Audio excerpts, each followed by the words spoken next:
చూపించారు.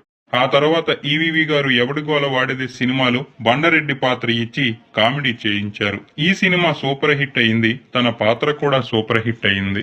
ఆ తర్వాత ఛత్రపతి, నువ్వొస్తానంటే నేనొద్దంటానా, కితకితలు, నరసింహుడు, విక్రమార్కుడు, జులాయి వంటి సినిమాలలో రకరకాల పాత్రలతో అలరించారు.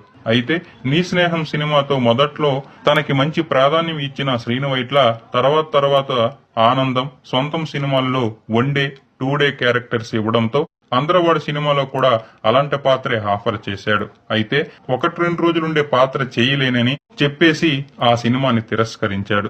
ఆ తర్వాత శ్రీను వైట్ల తీసిన డి సినిమాలో మంచి పాత్ర ఇచ్చాడు. ఇందులో మాటలు లేకపోయినా ఈ పాత్ర మంచి ప్రాధాన్యం సంతరించుకుంది.